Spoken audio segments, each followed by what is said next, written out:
Hi, I'm Aki, an extreme minimalist who is a school teacher living in a small village in Japan. So today, I'd like to talk about 3 reasons why I became an extreme minimalist. The very first reason is because of the tea ceremony. I started practicing it 5 years ago.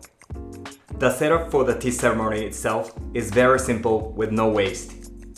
For example, a traditional tea room is a very small Japanese-style tatami room with only hanging scrolls and some decorative flowers.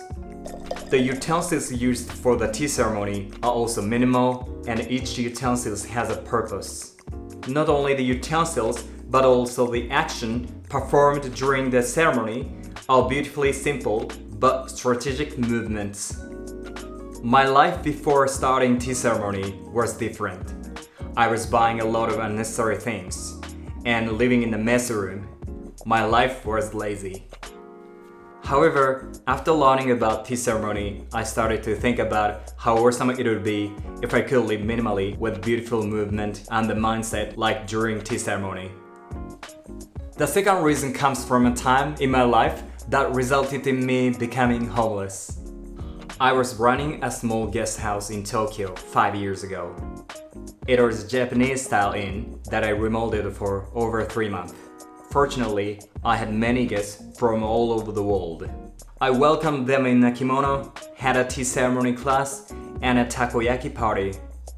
In the end, I was able to get the title of super host, and it was very successful. However, the new owner of the house destroyed my dreamlike life. The new owner was a real estate agent, and he acted like a member of the Yakuza.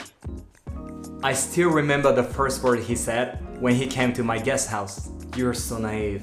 You shouldn't run a business with a leased property. In conclusion, can you live here?" And I was like, "What?" After that, he tried to evict in many ways.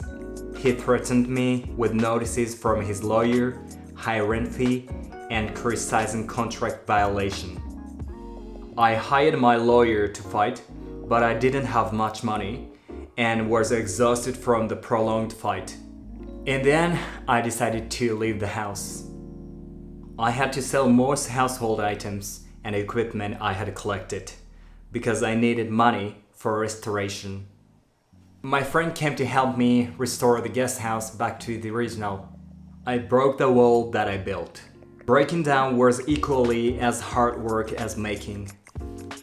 Then I left my guest house with only the minimum necessary items and became homeless. Luckily, one of my friends helped me to lend me a room for a while, so that's how I survived. 1 month later, I went to see where my guest house was. Then I found out that the whole house was gone. Our hard work was waste of energy. I went crazy at the same time. I learned things will be lost sooner or later, even homes can be easily lost. So I started to live minimally, try not to obsess with things in order to live anywhere at any time.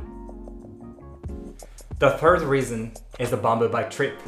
I traveled to Canada, the United States, and South America on a bamboo bike 2 years ago. When traveling by bicycle, the capacity of the bike is limited, so you cannot carry a lot of things. That means I had to carefully pack up things and have only what I really needed. Sometimes I had to throw unnecessary things even during the journey. For example, I threw away a lot of things during my trip from Vegas to the Grand Canyon. Because it is a dry and hot area of 42 degrees Celsius, if you load heavy luggage on your bicycle and ride too slowly, you could get dehydrated, dry out, and die. So I had to lighten my luggage so that I could reach the next city as soon as possible. I threw away extra clothes, shoes, bulky bath towels, but it was still heavy. I also got rid of shampoo, conditioner, perfume, toothpaste, and other unnecessary things. So day by day, I became lighter and lighter.